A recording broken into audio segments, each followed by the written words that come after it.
I've always been a person that tries to start out the day with beginner's mind. There's no reason to just take over the muck from day after day that happens and just let it bog you down and weigh you down. So you can't, that's what stifles your creativity. That's what stifles your passion.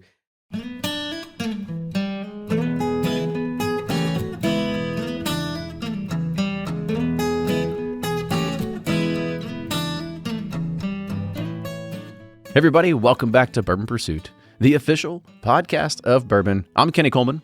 Ryan Cecil here. Fred Minnick. And we're going to be talking to a friend of the show, somebody who's been on before, talking about a completely different topic. If you remember episode 313, if you are a Bourbon Pursuit fanboy or fangirl How out there, could you forget? and you know every single number, it was funny as we were kind of talking about, our guest comes in and goes to our bar and he was like, well, this kind of sucks. There's no Booker's Rye or Willet Purple Tops to drink here, Kenny. And and so it's like, there's people that know the Willet, they know all the numbers, they know the Rick House, they know everything. So maybe there's somebody out there that knows every single episode and who the guest was. But our guest was back talking about the do's and don'ts of barrel picks, which is kind of funny, knowing that everybody's like gone through the realm of doing barrel picks and what you should and shouldn't do. And now we've kind of come full circle. We're talking about a guy that now has his own brand and it's growing exponentially too. Yeah, it's awesome. That was such a fun episode.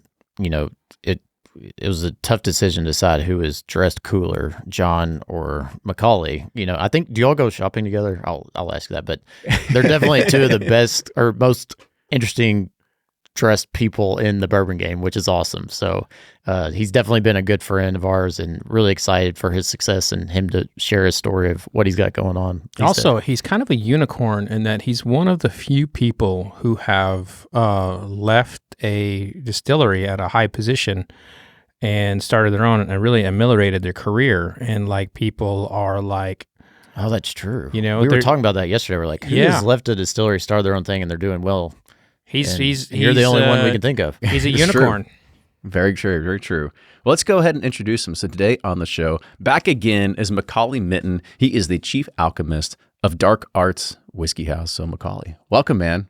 Thank you guys for having me on. It's, God, we've covered a lot of miles since I've seen you all last, and glad to be here in this beautiful finished space. I know that we have both been going through massive transformation of our brand, so we've kind of sharing some of the war stories of building out places, hustling down money from distributors that are owed to us, and all the shadow side of the brands that no one really gets to appreciate. That's right. Like, it's all part of that metamorphosis.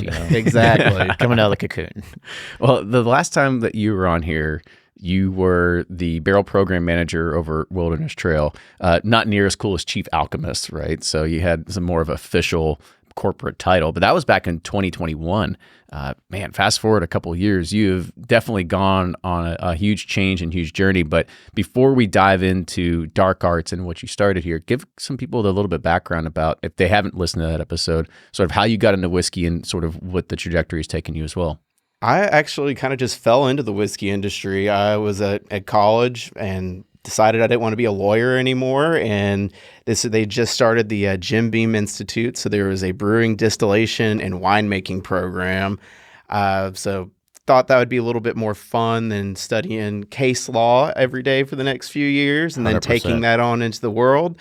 Because I don't think the world needs any more lawyers, but they need more artisan spirits and craft makers. We need you probably made a little pizzazz out there. A good shift, because I've been seeing all kinds of things that, like, even the dawn of AI is going to change, basically the attorneys and everything like that. Because it's like, instead of you having to memorize and do all this sort of stuff, you just feed it to the engine and just stick it right back out to you. So that was early 2017, and I went on a field trip to then Wildernes Trail Distillery. I got to meet Dr. Patrick Heist and fell in love with their operation there. I remember being on the tour, walking through the lab and looking at one of my friends and telling them, I was like, oh my God, I'm going to get a job working for these guys.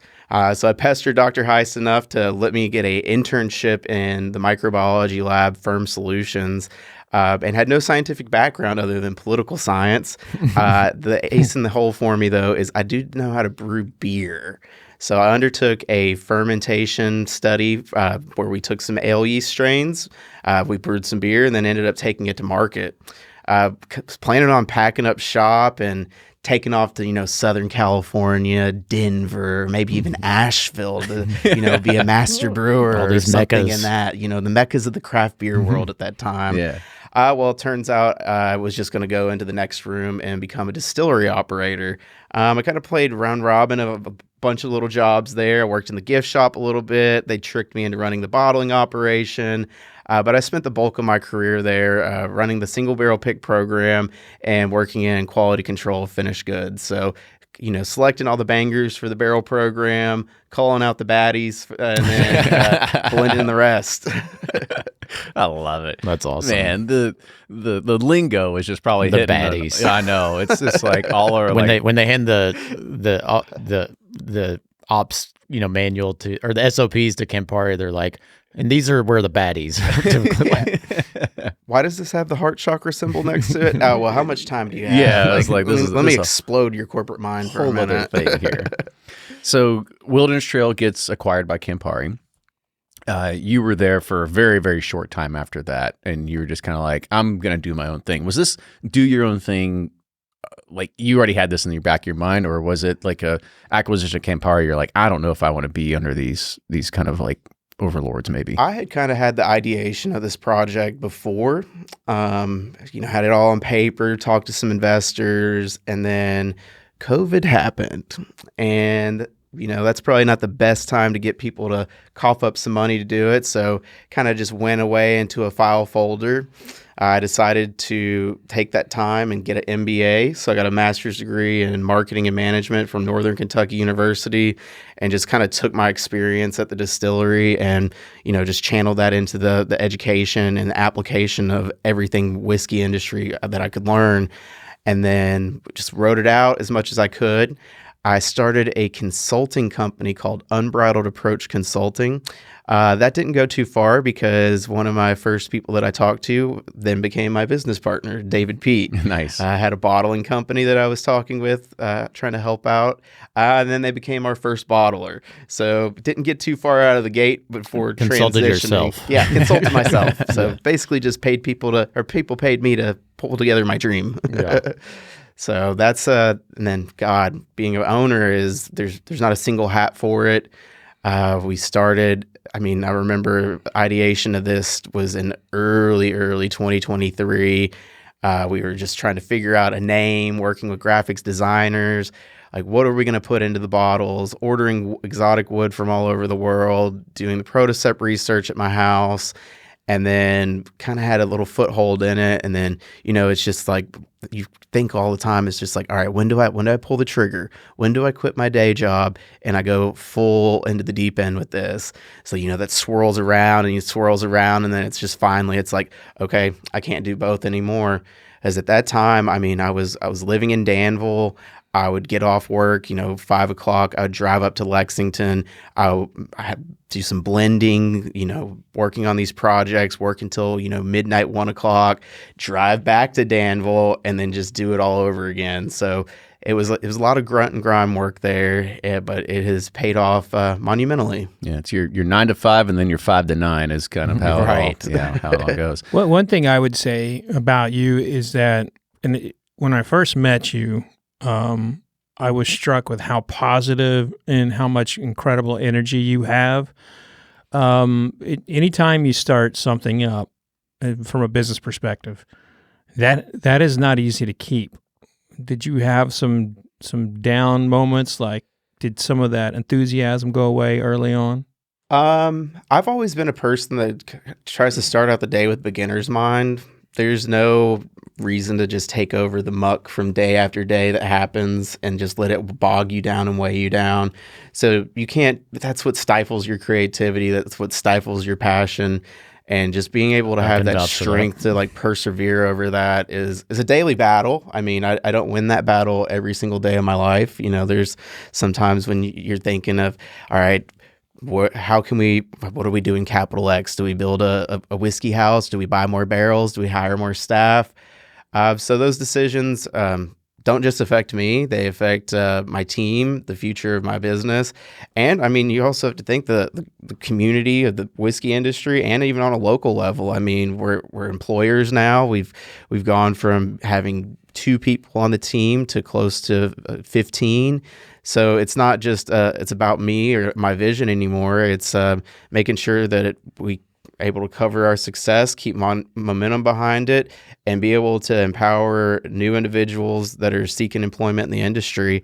That's been another thing, is we've brought in a lot of people that are first time working in the industry. We've done people that are enthusiastic about it, but never have been given that opportunity to really show and soar. I mean, as you all probably know, it's kind of hard to get a legitimate job in the whiskey industry that's not paying you, $12 an hour to work 12-hour shifts, rolling barrels, or sweating all the time. So these jobs are not easy to find, and it's even harder to create them. Yeah. So I find beauty in that.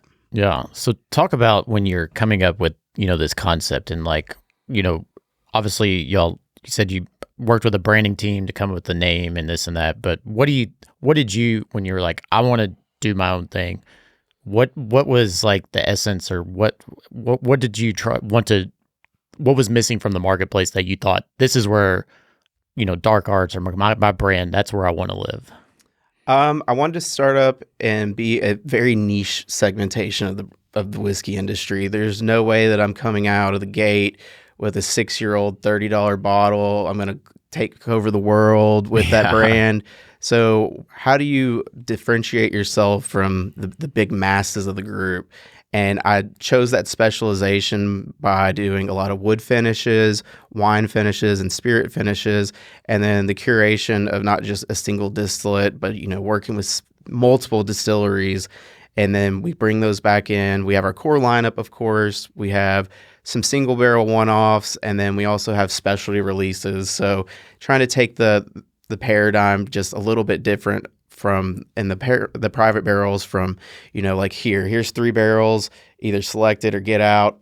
You might have had that experience somewhere. You guys got a little bit higher status on the totem pole or the food chain than most out here. But, that's how it is a lot of times. It's like, all right, here's 3 samples. You don't like it, we'll get you, but someone else is going to do it. I've got 10 people in line behind you, so get out. So with that, we decided that we wanted to have more flavors and have more options too. So we offer custom blending projects too. So there's 80 different SKUs in the portfolio right now, and it's always growing. That's a lot of UPCs, my man. Yeah, well, got to keep my compliance person employed, and there you go. Job security. You're a job creator. That's what it comes down to. But I think with and I know we're going to get into some of the strategies and everything, so I might be jumping ahead of what Kenny wants to get into. But what you have done is you have filled a void in the space. And we were just talking about this the other day, Kenny, Ryan, and I, and that is that the big 6 have just kind of like turned a lot of them have just turned the barrel picks into like a processing thing. Come in, here's 3 barrels, pick, get out. It's kind of like you said. You created the experience, and you brought back some of that joy. And really, honestly, Macaulay, it's your personality. You injected your personality on the label, in the barrel picking side of things. It's like you can look at this brand and say, this is a perfect representation of you. Well, definitely doesn't look like Fred's brand. One of the strengths, or the Pursuit brand. That's truly something that stands on its own. Definitely is, my life experience. I wouldn't be anywhere sitting in this room right now if it wasn't for my life experience. And I sat at the distillery for 7 years running the single barrel pick program. Well, you can either just be a warm body making the motions, or you can be in there and you can be doing consumer research and product development in the back of your mind. You can hear what the consumer is looking for, what they don't like, what they want to see in the future, and you can start writing a little book about it. And then you can start learning the do's and don'ts. This is what I would do. This is what I really want to do, but the corporate side of it says, no, that's not fit into the bigger paradigm of we have to sell X cases of some liqueur door before we allow your customer of 5 years to come in and support a single barrel pick.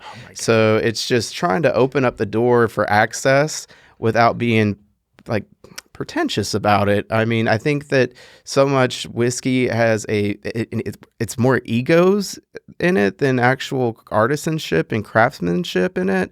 And I wanted this brand to be very honed in on the artistic side of it. And that is where we have kind of embodied the alchemical principles into our brand and the expressions, because the label, the bottle, the liquid, everything in our portfolio tells a story.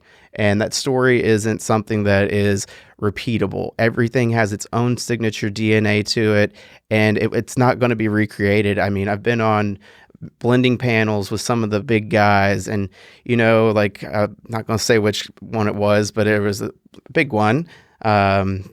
And we're sitting on this, and on the other side of the table, this gentleman's like, well, I worked at Seagram's before you were even conceived, and I'm the biggest, baddest wolf in the room, and I've got 2 billion barrels in inventory right now, and I have 200 people on the quality control team, and I artificially do this for you via my spreadsheet. And then it's like, he looks at me, and I'm like, well, I get a little drunk in my basement, and I throw on Fish or the Grateful Dead, and I let the spirits speak to me,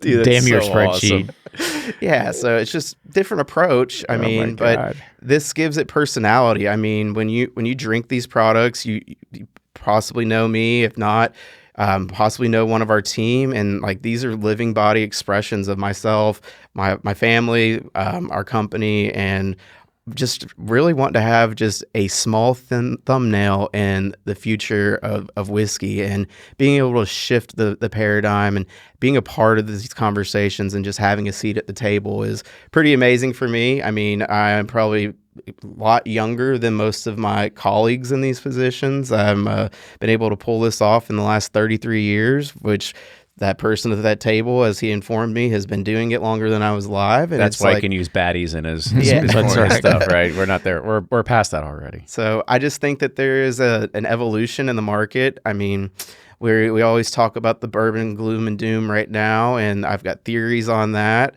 But I think ultimately people are tired of status quo flavors. They're tired of having the same thing presented to them. I think that I'm not one of those people, that you got to know that person that eats this, like the ham and cheese sandwich every single day of their life until they die. My wife. I think that we're past that, and people are looking for new expressions, new flavors. And that's the joy of this, is being able to have such a large arsenal of uniqueness and being able to share that uniqueness with the world, but also educating the consumer and hopefully creating a lifeline customer. And, it's just, I might spend an hour talking about cognac, and my whiskey, but hopefully that's hoping up my friends in France that I go and visit, and I know they're fifth generation of their producer and they're struggling, but maybe that one sentiment of that person having that can help keep that ball rolling. Yeah. So anytime there's a downturn in the bourbon market, there's always a brand that's kind of like true to it, to what it is, that does well. Great examples over history are like Maker's Mark, which when the bourbon was at a downturn, they were on the up. In the 80s, it would have been Blanton's and Booker's, which would redefine a lot of things in the bourbon space.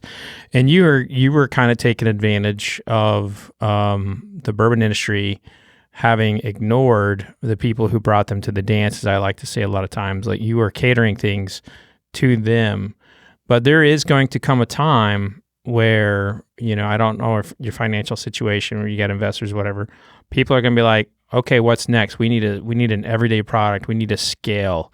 We need to be on the shelf next to Woodford and Maker's Mark. How do you resist that temptation, or how do you manage that? So originally the idea was not even to have a core lineup. We were just going to do like single barrel expressions, limited releases, and I was out in the market and I was just talking to liquor store owners and different distributors. And I mean, you guys know how hard it is to get shelf space in a liquor store these days. It's you're facing pay to play models in certain states. But if you put a single barrel up and it runs out, what goes back in that spot? So having a core lineup, we do have 4 products in that lineup, kind of holds the flagship in there. It might be one spot, it might be four, but it keeps the brand visual in the liquor store and keeping the conversation going instead of, hey, do you remember that one single barrel from that one place with the dude on the front of the bottle? That doesn't exactly hit the mark anymore. Yeah. The one thing that we had kind of glossed over that I really want to talk about, we would talk about the labels, because the labels is a representation of you, the person. You're a very eccentric person. I can see, like, you're wearing a shirt today that has portraits of tigers on it. You've got teal jewelry on. You've got layers. You've got your own custom hat. Kind of talk about sparkling shoes. Oh God, sparkling loafers. We're going to call them diamond encrusted shoes or loafers here. I mean, kind of talk about like your style, how this style was, like how you shaped yourself out of this, and like sort of like, you call yourself Cheek Alchemist, and so like how does all this come back into like what you believe in and sort of like what your ethos is, as beyond whiskey, but is like what makes you you? So I've always just stayed true to who I am. I didn't decide to wake up this morning and put on my costume for you guys. Is that what you did at Wildernes Trail? Well, No, he was eccentric there too. but I did have to wear a certain plaid shirt all the time, or that Nike polos. But your personality shined through all those barrel picks. You always made him an incredible time. I mean, you were always just a joy to lead through barrel picks. I don't know how many barrels I picked there, but a lot. Yeah, and I think that just goes back into knowing your audience and being true to who you are. I mean, no one wanted to come. No one decides they want to fly halfway across the country for me to pull out the slick gloss book and give you the corporate spill about some old dead white guy that no one cares about anymore, and then tell you what you need to do, and then this is how you get there. So it's being able to cross that bridge and just being true, and just being able to have some, common ground with people, and making sure that they love what they're getting and not just being doing something to do it. If that makes sense. Yeah. But I'm going to push you a little bit further here and try to figure out like what is it that you believe in, like what makes you, and like what makes dark arts as like, being as like a visual representation of the label, right? Because it's like, you talk about alchemy a lot of the time. It's like I'm seeing something here as like the Empyrean, you talk about listening to Fish and Grateful Dead, and kind of like, what is your sort of like vibe that you go for, that you're trying to represent here too? Well, I think if you listen to my life story that we've kind of hit the spark notes on, you get a message of transformation on it. And that's what alchemy is all about. Alchemy, the reason we came up with the name Dark Arts is alchemy is a transformational process. It's still a living, breathing experience. But the name Dark Arts actually comes from like a long time ago when alchemy was prevalent. It was a blend of, art, science, the mysticism, and scientific inquiry. And it was suppressed by the church and state and was commonly called the dark arts because, this is a time when the earth is the center of the universe. There's no gravity, just all these things that are happening. So paying homage to that is part of that. Alchemy is what brought us distillation. Modern distillation was first occurred in what is known as modern day Iraq now. It was either on a mead or a wine substance on an amblic still, and we have just been able to transform those processes over the years. Not too many small little rickshaws and amblic stills floating around Kentucky anymore, but you can see where it had that root and we've transformed it. And then that's what we do with our whiskey, is what we like to say is we turn ordinary whiskey into liquid gold using our 7 phases of whiskey alchemy. So that story is on the front of the bottle there. Give us the 7. Well, I've got it tattooed on my hand too as a reference let's do it. point. So, I forgot. It goes by the Bourbon Swami. Yeah, Bourbon Swami. Yeah. So all these phases of whiskey alchemy are going to impart into the final product. And, we all know what these add up to, but there's a lot of times it's overlooked when you're standing at the grocery store and the storefront. So the first one is crop growth. what grains are we selecting? What are we doing with that? Are we going with corn? Are we rye, wheat? Are we putting malted rye in there? What type of malted barley? Are we going Bloody Butcher? Massive commodities, grains that we can just buy at any corner. So that's kind of the foundation is crop growth, followed by fermentation. Are we doing a sweet mash fermentation or a sour mash? I want you to show me your hand as you're Sour talking mash. about this. Okay.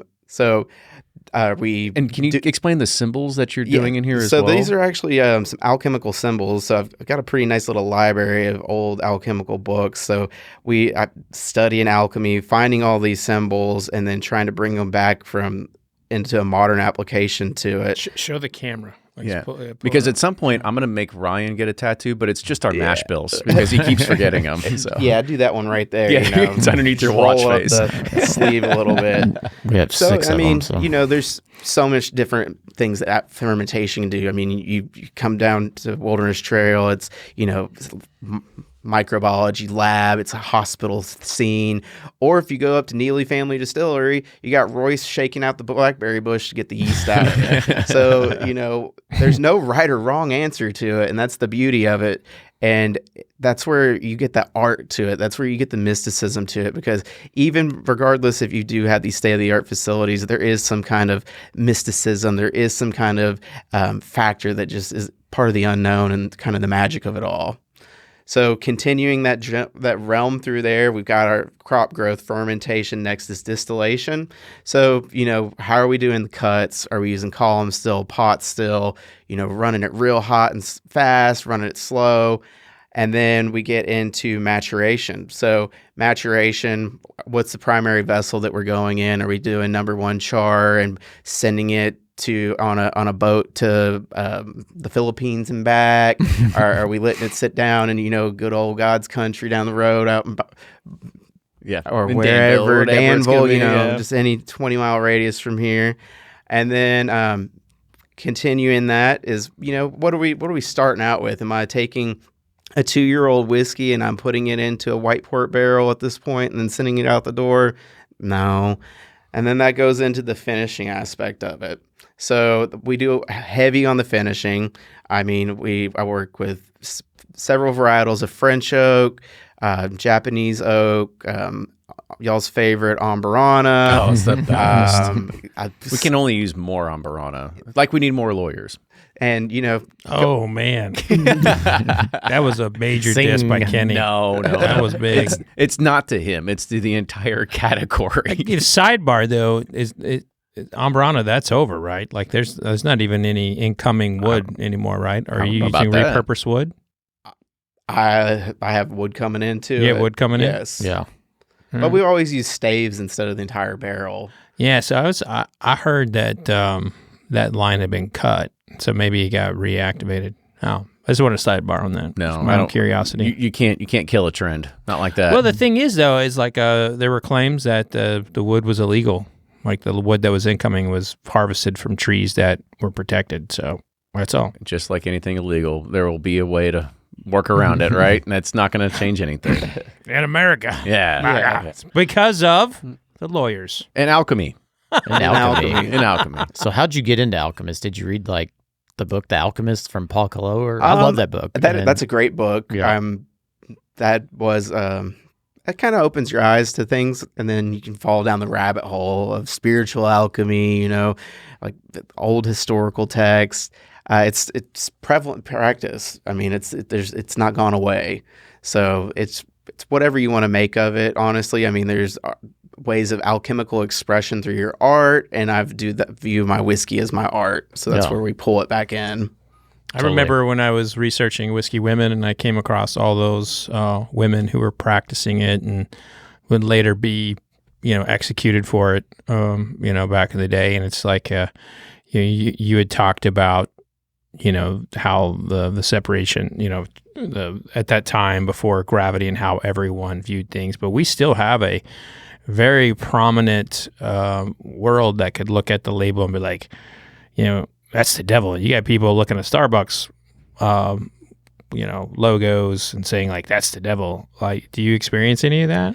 Well, if that segment of the world wants to go find every single bottle of Dark Arts on the shelf and create a massive bonfire of it and film it for me, please do. But yeah, it's just any kind of general misunderstanding. I mean, I was at a whiskey festival in Boston, and this lady was like staring at me the whole time, and went to this after party, and I was like, what? Hey, how are you? What's up with you? And she's like, I don't appreciate what you're doing. And I was like, can you tell me what I'm doing? And she's like, that's some devil worshipping witchcraft cult in the woods. And I was like, okay, tell me more about this, because I own this company and that is not what it represents at all. She's like, well, I go to mass 7 days a week, and I'm just not going to drink it. So then I just had a conversation with her about it, and then she's like, "Oh, I understand that." And I was like, "Well, I mean, do you believe? Curious, though. Do you believe what'd you do? What'd you do to You're change like your mind? the early Catholics were very big into alchemy. It's like, let me refresh you on that. So it's just breaking down misinformation and misnomers. You know, anyone can come up with a negative opinion on anything and form an idea in it, and without a little bit of just in the right direction, they're just going to fester on it. So I want to ask you, coming from the blending side, the creativity and creating new expressions, like this is something I struggle with, because it's like, all right, you create something and the market perceives it well, but they're always looking for like something else. And it's like every finish has been explored. And what I'm learning is now like, all right, let's take multiple finishes and try to combine those. But where does the point where it's like, I can't create any new things, that's what I struggle with. I wonder how you compartmentalize with that. Kind of on the opposite spectrum of that, my team has asked me to quit texting them at 2 and 3 o'clock in the morning, and no more I ideas, have please. a voice-activated recorder with AI on it, because there's just gets down into, there's always theory and application on anything. I have this idea of this product I want it to be, and then it just doesn't shake out. One of my favorite products that I have developed, or the team blunt has one? developed, is the blunt blend. Yes, I was about to ask. I was that. waiting till we get. I was to like, the how blunt did that blend. one get pushed through the team? Trademarked, by the way. So if any other blunt blend arises, please call me. You might get a small finder's fee. You were smart. You did that because the cigar blend has been bastardized. I know. Was that well. more of a poke of fun at the cigar blend? Or so the way that the blunt blend started was, it was all a joke. Me and my friend were in the warehouse, and we were just basically shitting on cigar batches, because it's like someone's like, all right, I'm gonna put wine and amber on in it, and now it's a cigar batch, and it's just like, so we're just like, oh, you know what? It's like, we're gonna make a blunt blend. So we just went through, as a joke. I mean, God, we probably tried every single possible combination out there. And just one night, my old college professor was at the warehouse with a few of us, and I was like, I think the only combination that we have not done is rye whiskey aged in Armagnac and rye whiskey aged in Madeira. And it did a little sample of it, and then just looking around the room, it was just like we all had that aha moment. It was just like, oh my God, this is it. Yeah. I know. While you're creating those trials, are you having to toke a blunt, to make sure it pairs? The final push together of the blend did have that. It needs a little R&D. It's part of it. Yeah, version 2 definitely did. I like to do my blending at home, and I had 2 different blends going on, and me and my fiance had tried them, and I was like, you know what? Let's go outside and smoke, and then try them again. I stayed true to my choice, and she flip-flopped. So, but it was just fun. It was something different, and we didn't expect to get the traction that we did. It instantly sold out. I could have sold, 500 times more than we had the first year. It's amazing. So then scaled it up the next year, and then we just keep scaling it up. But according to Whiskey Advocate, that was the first whiskey in history to be paired with cannabis consumption in mind. Hell yeah, man. So that is That's awesome. that's my claim to fame out there. That's very cool. Yeah, I mean, it's going to have to be something that we've had. I mean, remember we had the people from Cannabis, I forget who it was. Oh, yeah. I forget what company it was. We started talking about, will cannabis cannibalize bourbon or anything like that? And they came to the assumption, it was like, no. it works really well together. I Like would agree we with can that. do this. There's And none so- better than a gummy and then going and tasting bourbons. See, it expands everything. That's what I love about what you've created here. Is like there's a motion of like not fitting into the cultural norm of what you're going to see coming from.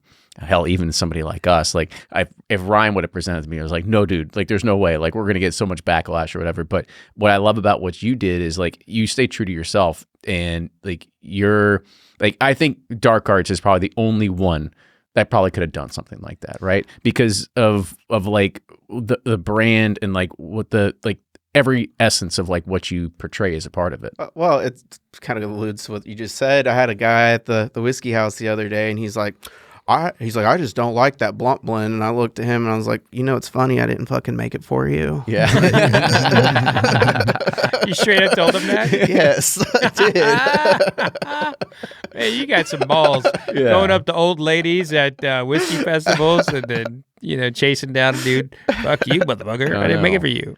It's the truth, though. Yeah, I get it. He's probably some lawyer, Well, I mean, it's just anything you do. There's always the peanut gallery out there that has their input on it, and that's nice. I appreciate feedback, but also, I mean, if sometimes it's your feedback's not wanted.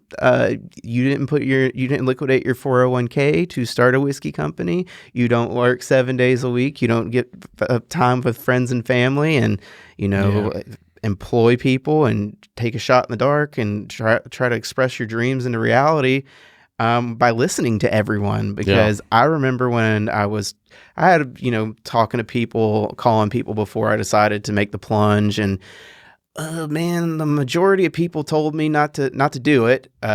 You've got a good job, you got a good thing there, blah blah blah. You can do this. Do the rational thing. And then every time someone tells me no, it's generally like, okay, that's a direction, and go with it. Don't listen to it. Yeah. So now you launched the brand, but now you got a new home for the brand. I want you to talk about that there in Lexington. And congratulations, by the way. That's exciting. Thank you. So we are super excited. We just opened up Dark Arts Whiskey House in the historic Pepper Distillery District. So it's interesting to be in that facility because we're in what was one of the old rick houses, and we just have our little 3,000 square foot in it. And I think all the time, it's just like, wow, I have this one little area of someone's rick house, and I'm now part of the history of it. So we do tours such as guided tastings. We have barrel experience, so you can thief out of the barrel, bottle your own. We got a beautiful bar program. I'm trying to win me a James Beard Award one day for the bar. Nice. We do have a still system in there, so I call it Dark Arts Whiskey House and Alchemy Lab because I don't try to say that we have the little still that could in the back. I don't go on to tell people that I distilled the 10, 12-year-old at the Tall Delta House at UK's campus, though we damn sure tried. But it's just being transparent on it, and then just actually giving some structure to the brand, because it's nice to have people in. They get to explore your story. They get to check out the vibe, the art, and really, I think that's where the bridge of embodying a brand is in the brand home whiskey house, your experience.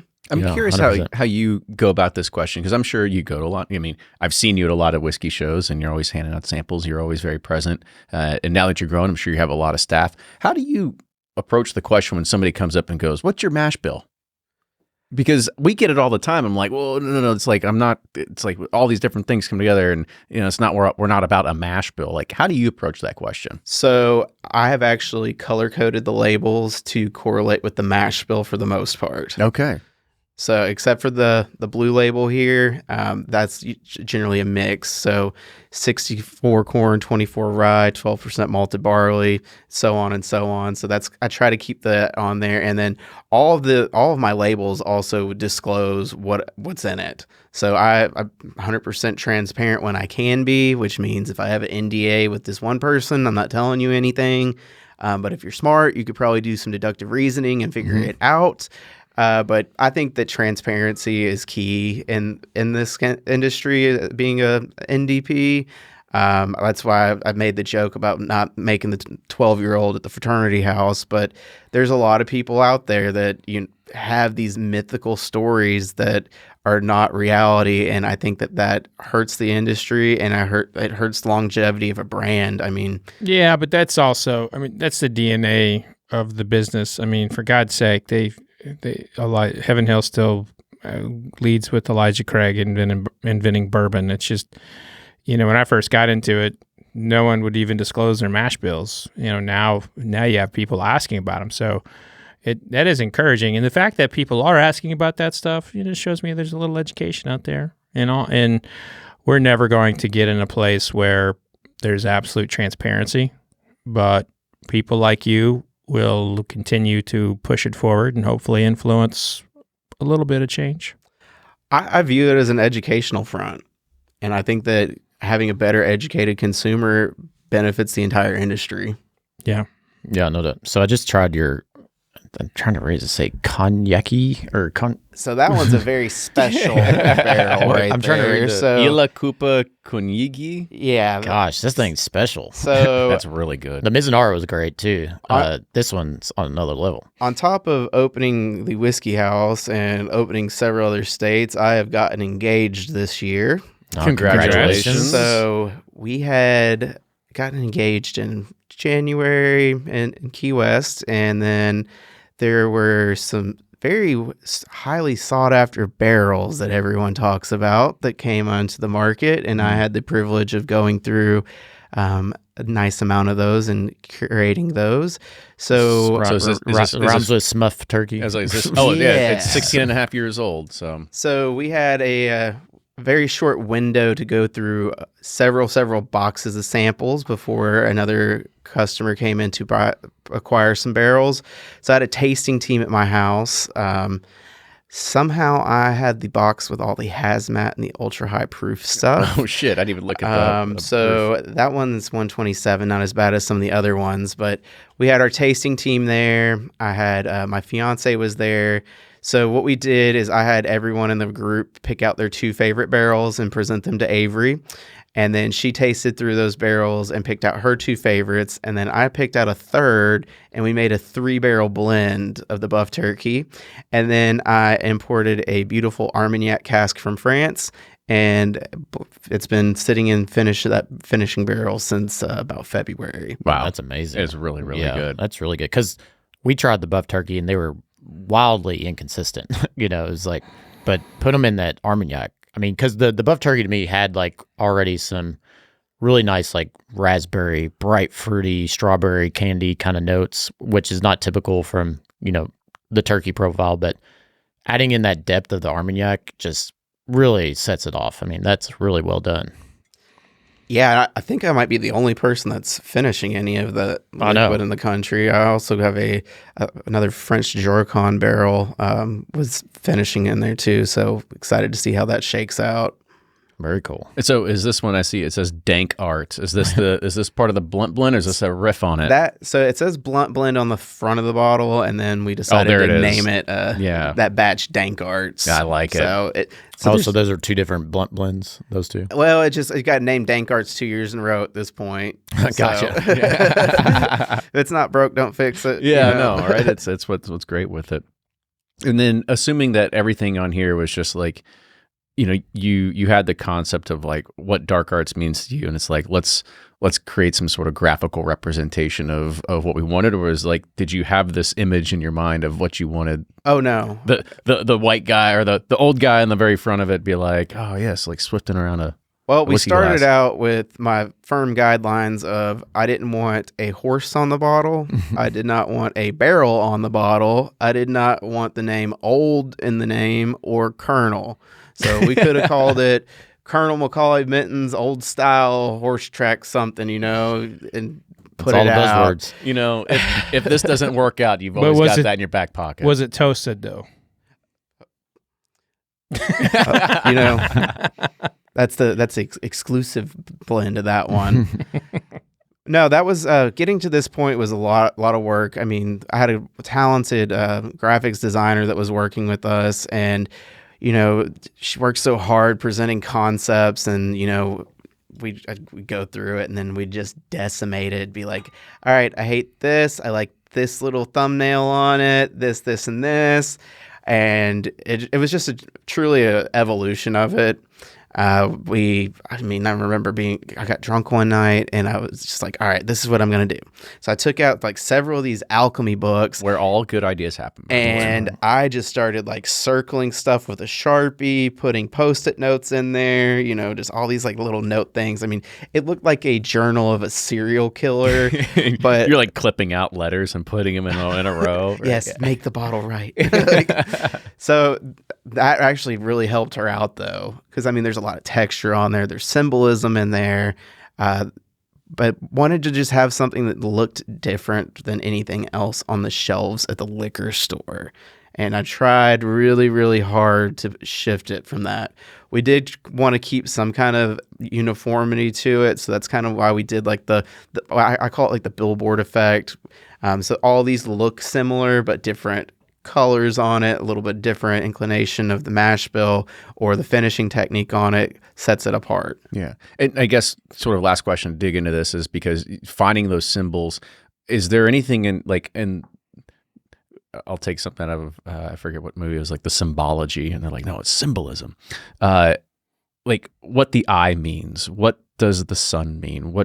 And I'm assuming that what's on here are the 7 stages you kind of talked about. That is. Yeah, kind of talk about what some of these symbols mean and why you chose them. Well, and then there's the Oraboros on the front of the bottle too. So there's just the snake eating its tail. And then when we did Mizunara, we swapped it over to a little dragon, but that's symbolic of, the transformation. The Oraboros is symbolic of the process of life and death and the journey through the material and spiritual realm and that cycle of infinity of going through that.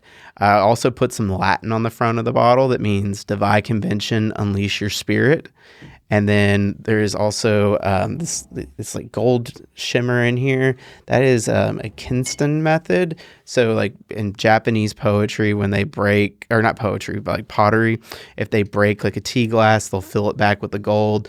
It kind of just symbolizes that, imperfections can still be perfection. I love that. Yeah. Who's your favorite philosopher? Oh, there you go. Oh, Descartes, Hume. Mine's Jung. Carl Jung's a really good one. I like old Ram Dass quite a bit if you want to throw him in the philosophical realm there. Yeah. Timothy Leary. Ooh, now we're talking. Tune in, drop out. We can get back to our conversation pre-air. No, I'm kidding. We won't bore people with that, but No. And I guess one last thing before we start signing off is kind of talk about, you kind of already mentioned about the new place downtown, but, how do they find out, what are you offering there and what can people do as part of like a visitor experience? Definitely keep in touch with us on Instagram. That's probably our best platform social media wise. We also have a beautiful website packed full of information where you can go in and schedule tours, tastings, anything that you might want to do on that. We are going to keep What kind of tours and tastings are you doing? Right now we've just got the barrels in there. So I've got about 15 barrels. I've been saving some of the best barrels over the last 2 years to do the barrel thief activity. So that's actually representative of that label there. So we're doing some 375s and 750s with that. So there's a portfolio of, 5-year-old unfinished, a 13-year-old Pinot de Chiron finish. So just a whole variety of that. We have the Bourbon Illuminati room, which is it's gold room with beautiful ornate furniture, and then we have a locker program. So we're going to be expanding into a private program, having lockers there. Kind of like a speakeasy kind of club membership level there. Is this where you put out a message on Facebook, be like, hey, I need a connection for skulls? Like, who can find me some skulls? Man, do you need real ones? I spend so much time looking for stuff, and then it's just like, I'm going to post something on Instagram or Facebook real quick. 5 minutes later, I got it. Done. That's how the Latin translation happened on the front of the bottle. I was emailing all these old college professors. 20 minutes later, I had some guy out of Washington that taught Latin for 50 billion years, and he's like, this is what you need. And I was like, thank you. Here's a bottle of whiskey, buddy. Yeah. I love it, man. Yeah, because I remember I saw that and I was like, you were like, I'm looking for cow skulls. And I was like, yeah, well, I'm not the guy, but I'm sure there's going to be somebody that can. Yeah, I was doing some art projects with that, painting those gold and copper. You'll have to make a field trip down to Lexington and check us out. It's we certainly will. It's definitely a different vibe than most in Kentucky or the Bourbon Trail. But We like different. But that's what we love about like what you've created, your bottles, like it. For anybody that doesn't know you, it's like we've known you for quite a long time, and it's like, and your personality truly exudes, and it is a part of this. And so, thankfully, I'm just glad to be able to call you a friend and have you on the show and be able to talk about your whiskey more and what you've been able to build. You know, even before we were coming on here and hit the record button, we were kind of talking about how just a couple of years ago, you were a guest working for somebody else, and then you've kind of carved your own path coming in here, but creating something that's truly unique and different, and finding consumers and finding something that is truly differentiated in the market. So congratulations on all your success so far, and I can't wait to see what the next couple of years holds ahead of you as well. Thank you. Yeah, it's exciting to see what you've built and where you're going to go. And I think that this is one of those brands that, in 20 years, we're going to be talking about it, as a brand that.